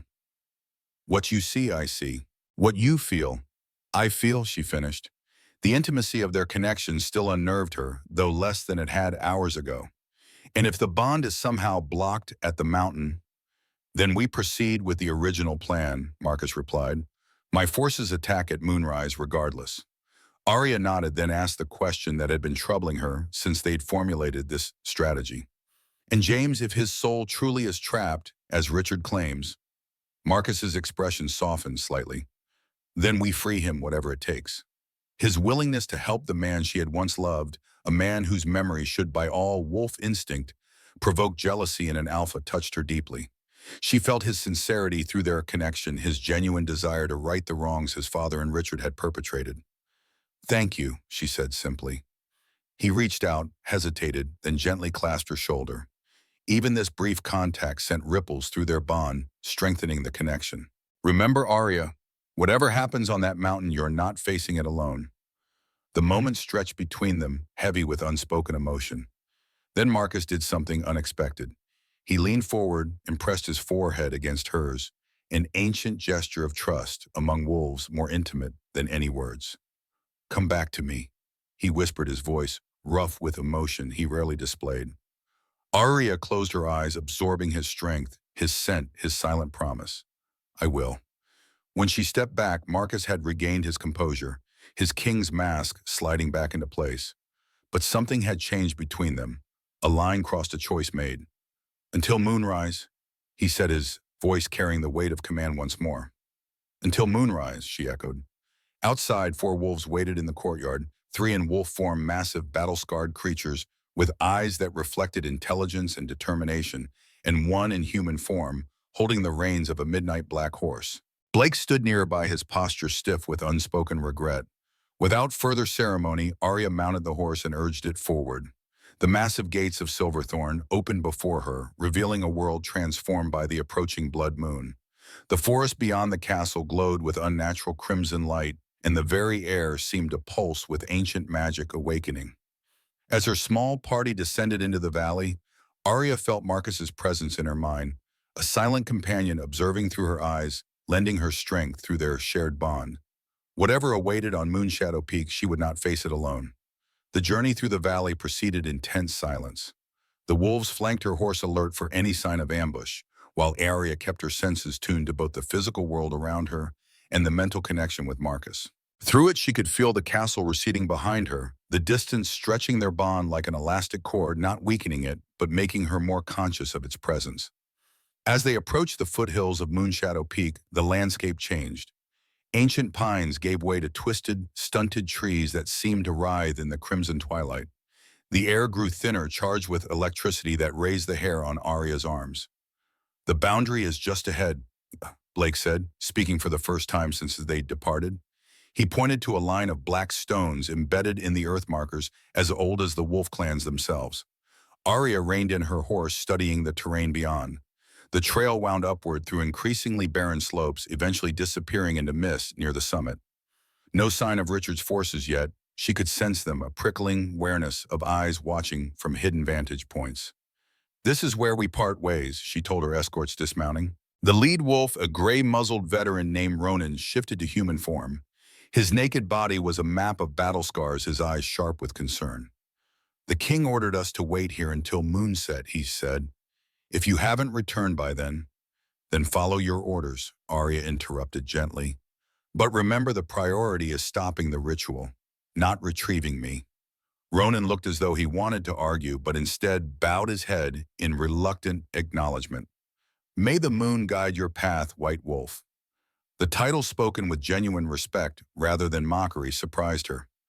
Word of her transformation had clearly spread through the ranks, and with it a change in how these warriors perceived her. No longer just an Omega, no longer just the king's potential mate, she had become something new in their eyes. "And yours," she replied formally. She stepped over the boundary line alone, feeling an immediate change in the air. Magic hummed louder here, the veil between worlds thinner, as it always was at the highest places. The blood moon, still hidden below the horizon, nevertheless made its presence known, a pressure building, a promise of power to come. "Be careful," Marcus's voice whispered in her mind. "Something feels wrong." Aria silently agreed. The path ahead was too clear, too unguarded. Richard should have had sentries posted, yet she detected no immediate presence. She drew James's dagger, its silver blade catching the fading daylight, and began the ascent. The trail grew steeper, forcing her to use hands as well as feet in some places. The physical exertion helped focus her thoughts, preventing her from dwelling too much on what awaited at the summit. Through the bond sight, she could feel Marcus monitoring her progress, occasionally offering guidance when the path forked or warning of loose stones ahead. As she climbed higher, the mist thickened, reducing visibility to mere yards. Sound behaved strangely here, sometimes amplified, sometimes muffled to nothing. Once she heard what seemed to be voices whispering just behind her, but when she turned, only swirling fog remained. "The veil thins," Marcus explained through their connection. "Spirits of past wolves walk these slopes during the blood moon." The knowledge did little to comfort her as she continued upward. The temperature dropped steadily until her breath formed clouds before her face. Ice rimmed the rocks, making footing treacherous. After nearly an hour of climbing, the path leveled suddenly. The mist parted, revealing a plateau near the summit. At its center stood a perfect circle of 13 stone monoliths, each twice the height of a man. Ancient runes covered their surfaces, glowing faintly red in the deepening twilight. And there in the center of the circle, a lone figure waited. Not Richard, as she had expected, but a man she had never thought to see again. James. He looked exactly as she remembered, tall and lean, with hair the color of autumn leaves and eyes green as summer forest. He wore the same clothes he had dyed in, simple linen pants and a healer's tunic embroidered with the Silver Leaf clan sigil. Aria, he said, his voice achingly familiar. You came. She stood frozen at the edge of the stone circle, unable to advance or retreat. Through the bonsai, she felt Marcus's shock and wariness. It could be an illusion, he cautioned. James, she whispered, ignoring Marcus's warning. Is it really you? The figure smiled, that same gentle smile that had once been her whole world. Not entirely, he admitted. One alive, but not gone either, trapped between. Aria's hand moved to the pouch containing the vial of moon tears. Richard did this to you. Yes, James nodded. His magic preserved my soul at the moment of death. I've existed in twilight ever since, neither living nor passing on. Why? Aria asked, taking one cautious step closer. Why would he keep you? James's expression darkened. Because of what I knew. What I discovered about the curse, about the prophecy. He gestured to the stone circle surrounding them, about this place and its power. Ask him what he discovered, Marcus prompted, his mental voice tense with urgency. This may be the information we need. Tell me, Aria said, taking another step forward. Only 3 paces now separated her from the man she had once pledged her life to. The prophecy isn't what they told you, James said, his form seeming to waver slightly like a reflection in disturbed water. The twin marks were never about a curse to be broken or a bond to be formed. They were about restoring what was lost, the original balance between wolfkinds. Aria frowned. What do you mean? Before the divide, there were no alphas, betas, or omegas, James explained. Only wolves with different gifts, strength, speed, healing, foresight. The first Alpha King created the hierarchy to control those with gifts he couldn't possess. He forced the strongest healers to bond with him, trying to absorb their power. This aligned with what Marcus had told her earlier, yet went deeper. She could feel his intense interest through their connection. The moon goddess didn't curse his line, James continued. She marked them with the truth of what they'd done and decreed that only when an alpha freely chose to relinquish power to one they considered lesser would the natural order be restored. That's why Richard wants to prevent our bond from completing, Aria realized. Not just to gain power for himself, but to maintain the hierarchy. Yes, James nodded. The Regent serves older powers than himself, the spirits of those first alphas who created the divide. They exist still, feeding on the imbalance they created. A chill ran down Aria's spine that had nothing to do with the mountain air. Through the bonsai, she felt Marcus processing this revelation, comparing it to ancient texts he had read, histories passed down through generations, finding the truth in James's words.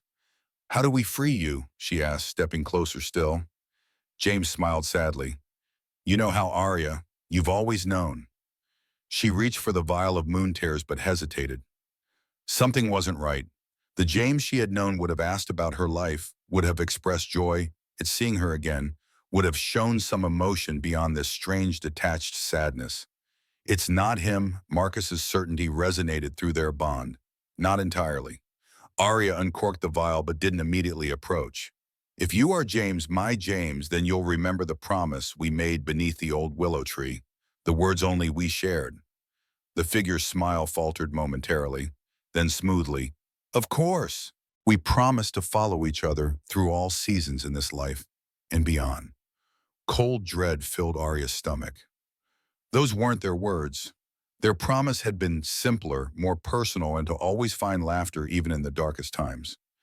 You're not James, she said, taking a step back.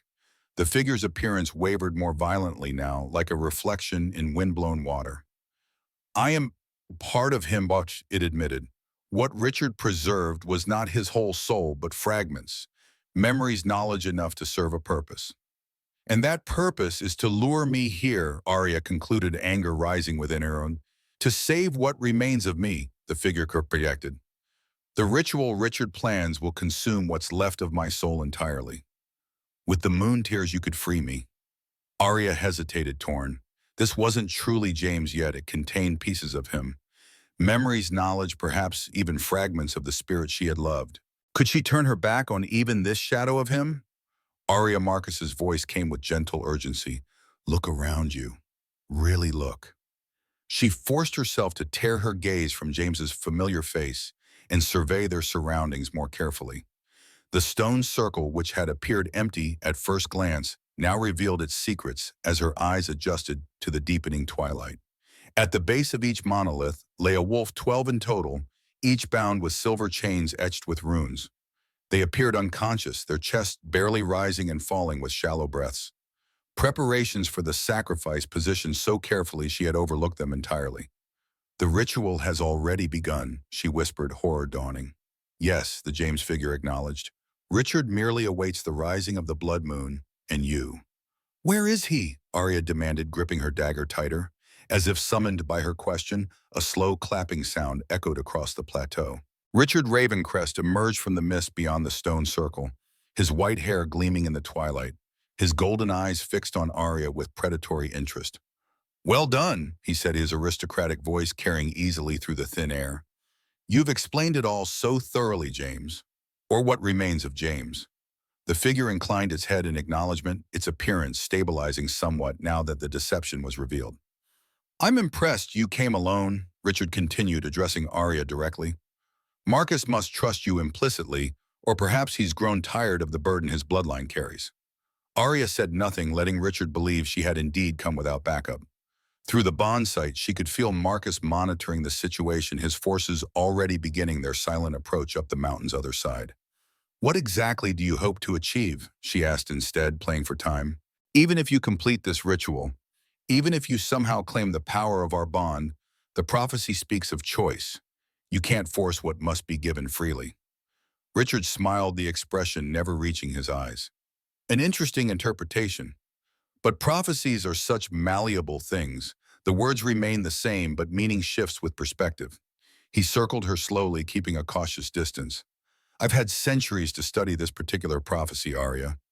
Far longer than you might imagine." The implication hung in the air between them. Aria felt Marcus's shock mirror her own. "You're not just old," she realized. "You're one of them, one of the first alphas who created the divide." Richard's smile widened, revealing teeth too sharp for his human form. "Very good. Not the first. That honor belongs to Alexander Blackwood, Marcus's illustrious ancestor. But I was there, one of the 13 who helped establish the natural order." "There's nothing natural about it," Aria countered. "You perverted the balance to seize power." "We created civilization from chaos," Richard corrected sharply. "Before the divide, wolves were little more than animals, each using their gifts without purpose or direction.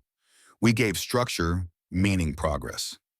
You enslaved those with gifts you couldn't possess," Aria said, echoing James's words. "You feared what you couldn't control." Richard's expression hardened. "Enough philosophy. The moon rises soon." He gestured to the 12 unconscious wolves. "My willing sacrifices, each a descendant of the original 13 clans. Well willing after certain adjustments to their thinking." Aria felt sick. Mind control, another violation of sacred wolf law. "And the 13th sacrifice, James?" "What remains of him, yes," Richard confirmed, "along with what I require from you."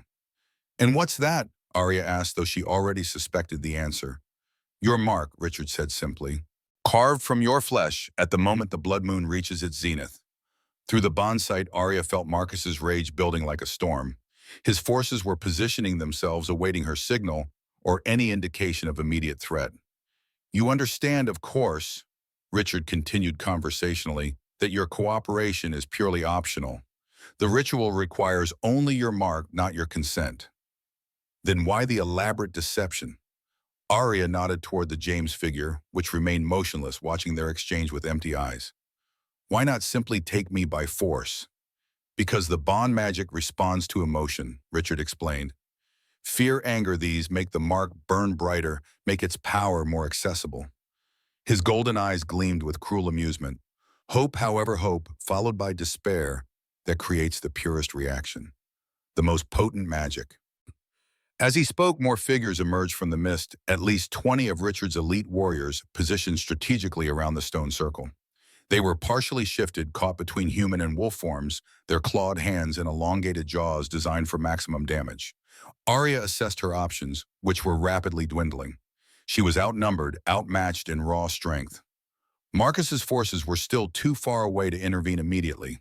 The blood moon would rise within minutes, beginning the ritual, regardless of her cooperation. There was only one option left, one Richard clearly hadn't anticipated. Marcus, she thought clearly, through their bond.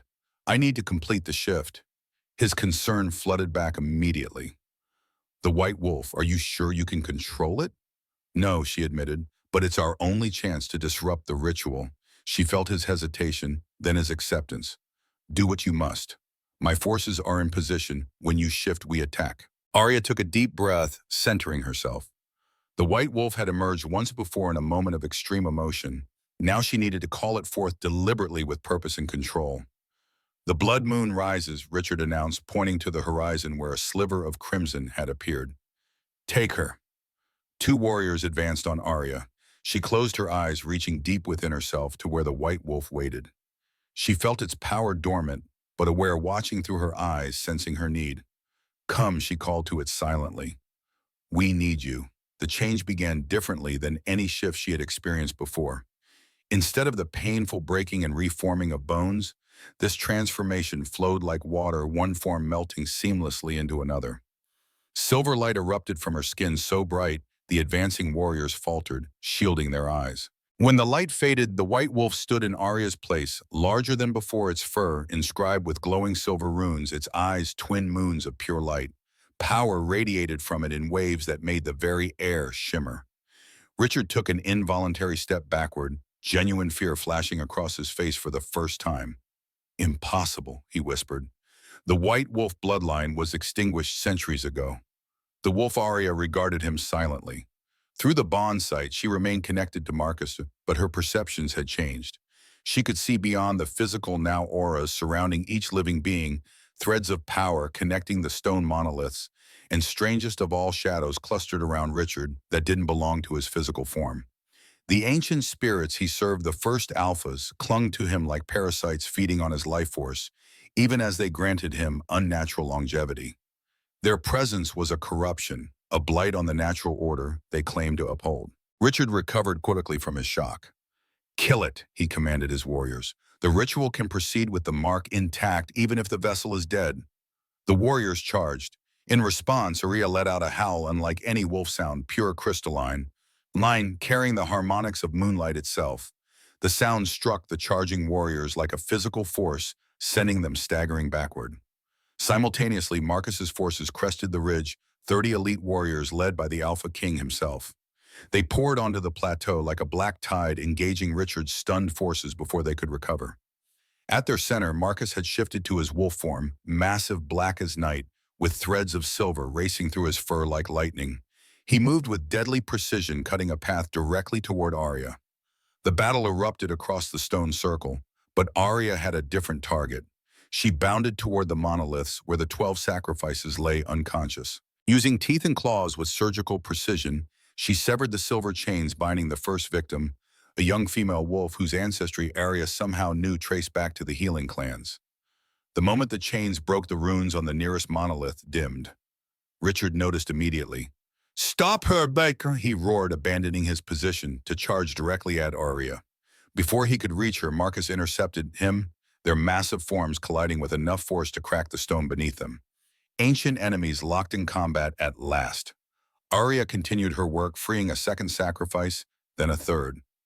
Each broken chain weakened the ritual's foundation, the runes on the monoliths fading one by one. Through the bond sight, she maintained awareness of Marcus's battle with Richard. The Alpha Regent was unnaturally strong, enhanced by the spirits that possessed him, but Marcus fought with righteous fury and the strength of his bloodline. They were evenly matched, neither gaining a decisive advantage.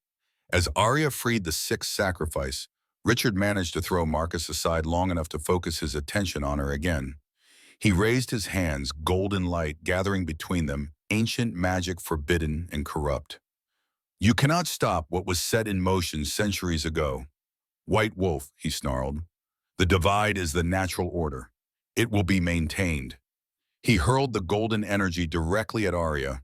She tried to dodge, but the magic tracked her movement, striking her squarely in the flank. Pain exploded through her body, the magic burning like acid where it touched. She stumbled, nearly falling. Aria Marcus's mental voice called in alarm. He tried to reach her, but Richard pressed his advantage, forcing Marcus to defend himself. The James figure, which had remained motionless throughout the battle, suddenly stirred.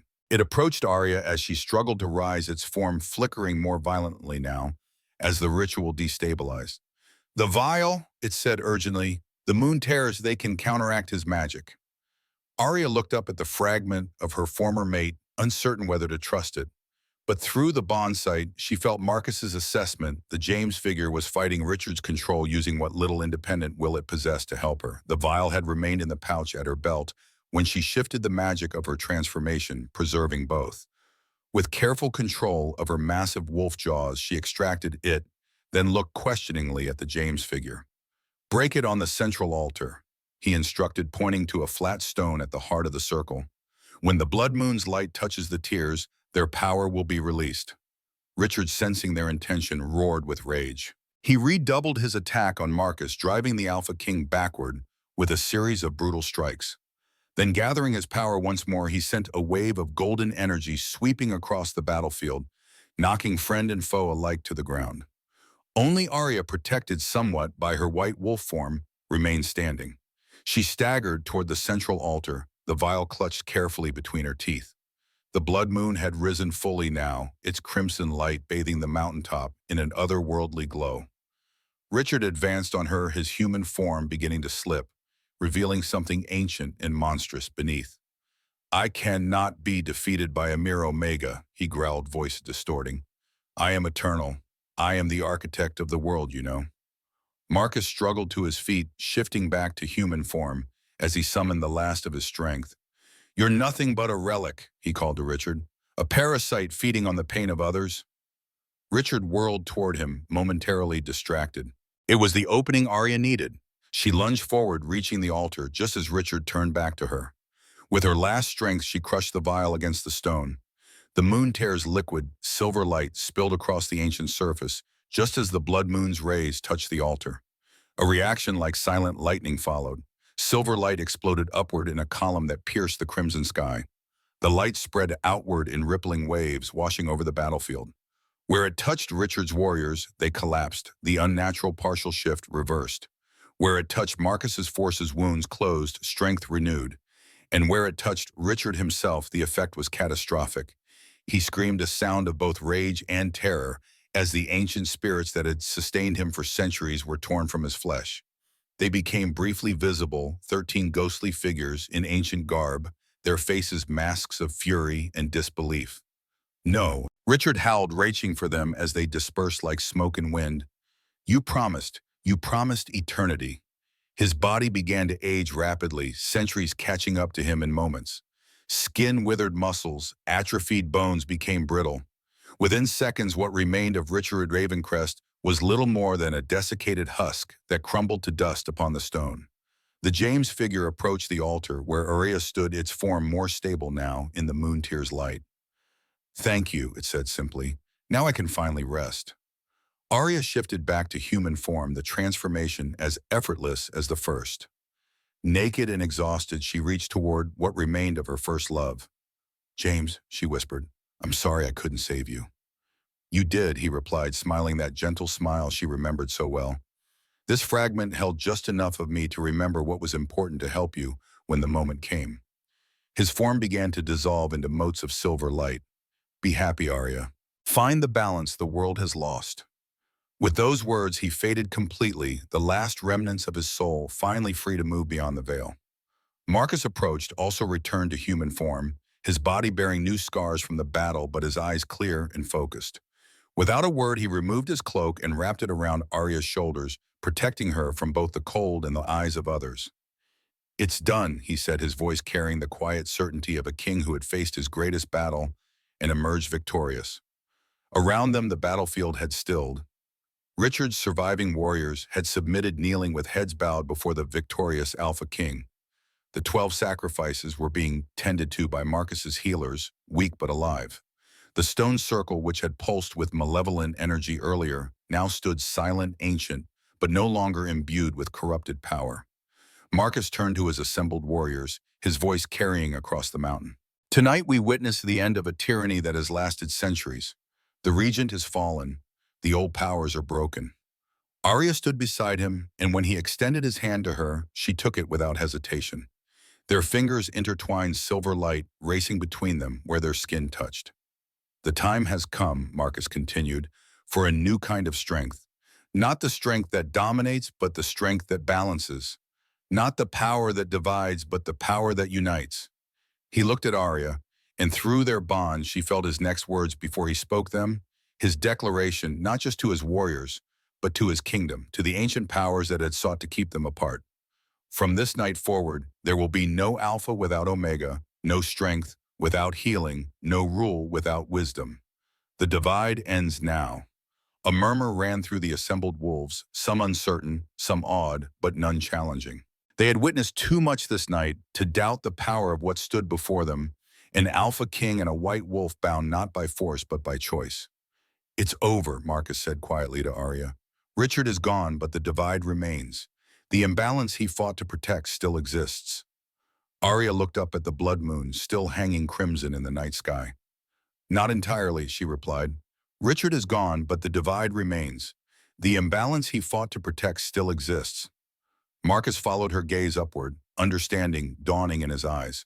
The prophecy, he said, it wasn't just about breaking a curse or forming a bond. It was about restoring what was lost, Aria confirmed, returning balance to our kind. Through the bond site they shared an understanding deeper than words could express. The path forward would not be easy. Centuries of hierarchy could not be dismantled overnight. There would be resistance, fear, perhaps even violence. But together they had a chance to heal wounds older than either of them. The bond, Marcus said, his hand rising to touch the mark at his throat. It's changed. Aria felt it too. The silver fire that had burned between them since their first meeting had transformed into something deeper, calmer, yet no less powerful. No longer a curse, no longer a chain binding them against their will, but a connection freely chosen, freely maintained. We should return to Silverthorn, Marcus said, looking at the wounded and weary warriors who had followed him into battle. There is much to rebuild. Aria nodded suddenly, overwhelmed by exhaustion. The white wolf transformation had demanded more of her than she had realized. She swayed slightly on her feet. Without hesitation, Marcus swept her into his arms. She was too tired to protest, and through their bond she felt only concern rather than any attempt to dominate or control. Rest, he told her gently. I have you. As he carried her down the mountain path, their forces following behind Aria, it looked once more at the blood moon above them. For centuries it had been a symbol of curse and prophecy, of bondage and doom. Perhaps now it could begin to represent something else, the first light of a new dawn for their kind. She rested her head against Marcus's shoulder, feeling the steady beat of his heart through the bond site. Not her captor, not her enemy, not even merely her mate, but her equal, her balance, her chosen partner in the long work ahead. This is only the beginning, isn't it? She asked softly. Yes, Marcus answered, his voice a rumble she could feel against her cheek. But for the first time in centuries, it's a beginning we choose ourselves. As Aria drifted into exhausted sleep, the last thing she saw was the silver glow of their twin marks pulsing in perfect harmony beneath the blood moon's light. 3 days later, Aria stood on the great balcony of Silverthorn Castle, watching as representatives from both the northern and southern territories gathered in the courtyard below. Word of Richard's defeat had spread quickly, along with rumors of the White Wolf who had fought alongside the Alpha King. Some stories claimed she had called down the moon's power. Others insisted she had transformed into pure light and burned away the ancient evil. The truth, as always, was both simpler and more complex than the legends already forming. She wore a gown of silver and white, elegant, but allowing freedom of movement. At her throat, the mark that had once been a symbol of curse and bondage now glowed with gentle, steady light. No longer a brand, but a badge of honor, a symbol of balance restored. Marcus joined her on the balcony, dressed in formal attire that somehow managed to avoid the ostentatious displays of his predecessors. The crown he wore was new, forged from silver and obsidian, simple yet powerful, a circle rather than the jagged points of the old crown. They're waiting, he said quietly. Aria nodded, taking a deep breath to steady herself. Do you think they'll accept the changes? Some will, Marcus replied honestly. Others will resist. Change is never easy, especially when it challenges centuries of belief. Through their bond, now a permanent bridge between their minds, she felt his determination mingled with traces of doubt. Not doubt in their path, but in his ability to lead his people through such fundamental transformation. She took his hand, their fingers intertwining with practiced ease. We face it together, she reminded him, equal in strength, equal in burden. He smiled, the expression transforming his once stern face into something younger, lighter. Equal in all things, Alpha Queen. The title still felt strange to her, not because she was once an Omega, but because Alpha itself would eventually become meaningless in the world they hoped to build. But for now, it served as a bridge between old and new, a familiar framework through which their people could understand the unfamiliar future. Marcus drew her closer, his hand resting at the small of her back, a gesture both protective and possessive, yet tempered with respect. I was wrong that night, he said, his voice low enough that only she could hear. About what? I told you that if you survived one night in my bed, I would set you free. His eyes held hers, intense and unwavering. But the truth is, we've set each other free. Together, they stepped forward to address the assembled wolves below Northern and Southern Alpha, Beta, and Omega alike. As one voice, they would declare the dawn of a new age, the beginning of healing, for wounds 3 centuries in the making. The blood moon had passed, but its light remained within them, both transformed from curse to blessing, from bondage to freedom. What had begun as one night in my bed had become the first night of a new world. And as Aria stood beside Marcus, her hand in his, she remembered James's final words to her. Find the balance the world has lost. Together, Marcus said, as if reading her thoughts. We will. His voice carried the weight of command, the certainty of a king. Not a king who ruled by fear, but one who led by example. A king who had learned that true power came not from domination, but from partnership. As they faced their people, their twin marks glowed in perfect synchrony, silver against their skin, binding them not as master and servant, but as equals in power and purpose. A new kind of strength for a new kind of world.